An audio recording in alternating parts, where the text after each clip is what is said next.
Today I want to just review a few of the multitude of barriers that you have mentioned in your post regarding bringing together an inclusive program in a Catholic school.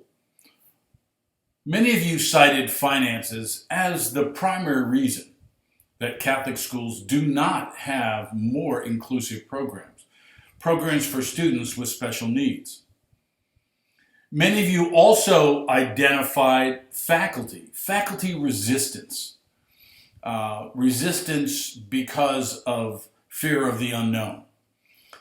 In some cases, you identified class size. People were afraid that by bringing an inclusive program into the school, it would be even more difficult for teachers because of the fact that they already have too many children in a classroom. And then as a result, now they're going to have even more students who require special attention. And I'm only one person. How can I really deal with this? And the other topic that was mentioned was time. How do you deal with this when you have limited time, not only in your classroom, but also for preparation?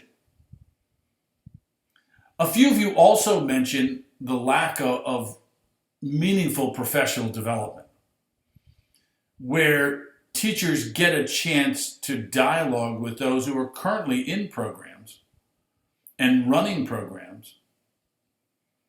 And suddenly they go, well, what do I do? We're told that we're going to bring about an inclusive program in our school. We'll be teaching students with special needs. I don't have the training, the background to really make this as successful as it should be. One of the things that is critical is collaboration. If you don't have the buy-in from the faculty, the chances of you pulling this off and making it a successful, inclusive program are going to be kind of small.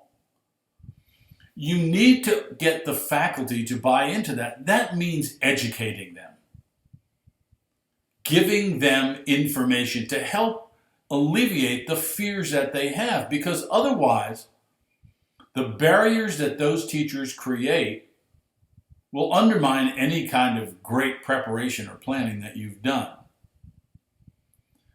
You need to collaborate with your board, with the diocese, with the local archdiocese, to look at how you can afford to bring these programs online. One of the comments this week revolved around co-teaching, and we'll be discussing co-teaching a little bit later on in the semester. But it costs money to bring in that additional resource, to have that additional person in the classroom as a support. Oftentimes in elementary schools at the lower grades, you often find paraprofessionals. But the reality is, are those people that you're bringing in as paraprofessionals really trained to help students with special needs?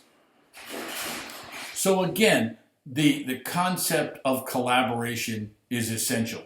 When you're talking about starting an inclusive educational program, you have to make sure that you develop a collaborative culture in your school where people are exchanging ideas.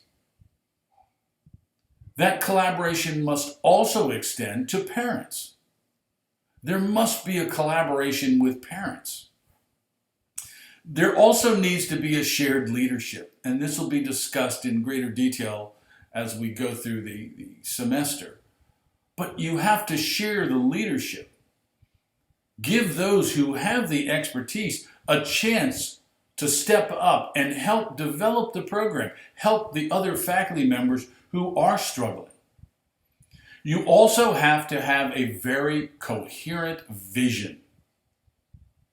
So you, as the principal of the school, the head of the school, you need to have a clear vision of what the program should look like and what you want your teachers to do.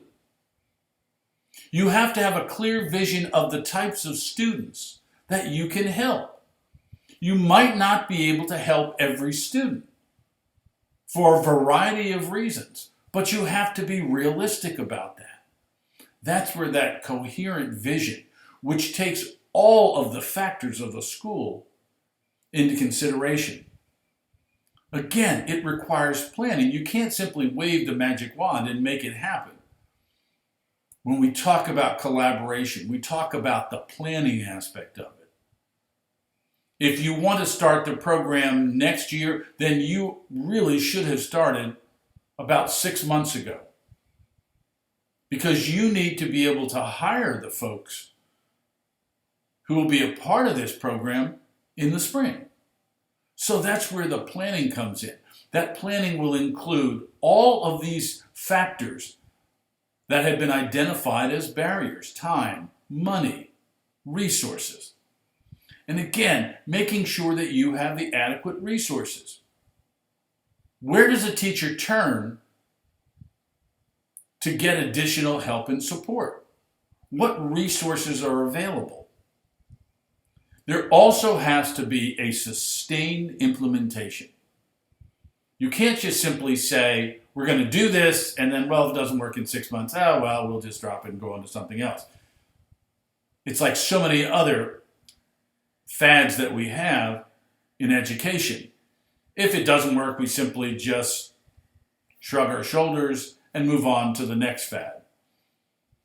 You can't do that with this. We're talking about children in a school who have needs that are beyond what teachers normally would be dealing with. Therefore, they need to be given the time to develop those programs that are consistent with the school's mission. You also have to have a continuous evaluation and improvement plan. That's critical. So when we talk about inclusive education, yes, we can identify the barriers, but the reality is, okay, you start off with identifying the problem. What problems stand in our way of making this successful? And you begin to identify each one of those and address those items. Again, we're talking about the 7 key elements. We're talking about collaborative culture. We're talking about shared leadership. We're talking about coherent vision. We're talking about comprehensive planning. We're talking about adequate resources. We're talking about sustained implementation. And finally, and again, this is very, very important, continuous evaluation and improvement. Because if you have a continuous evaluation program going on, you'll be able to identify issues that come up and be able to address those rather than waiting for a huge explosion. So when we start thinking about the barriers to inclusive educational programs, and we start looking at the resources that we need, we have to begin to develop a plan. We have to know what it is that we want to do and why. And when we talk about funding issues, for instance, we'll identify some later in the semester. There are organizations out there that want our Catholic schools to have inclusive programs and are willing to help provide some financial support. In some dioceses throughout the United States, the diocesan level, they've gotten together and said, we think this is important. So they've gone out, started raising the funds that are then distributed to those schools that are willing to start inclusive programs. That's what we need to have, this collaboration, this joining of forces, because we can always come up with barriers. We can either let those barriers become huge walls that cannot be penetrated, or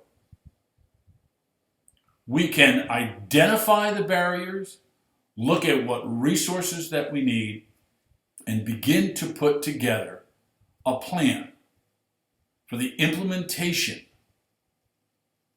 and then the continuous evaluation,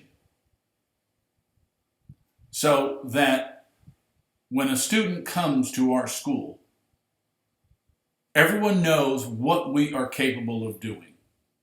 The support, the help, the guidance that we can give to the students and the parents. We have to make sure that we understand that just because we want to do this as the head of the school, that's not the way it's going to happen. It must be a joint effort so that those barriers simply become minor obstacles that we overcome, with the end result is that the students who come to our school, regardless of their academic ability, are able to find a level of success. It requires honesty, transparency, and creativity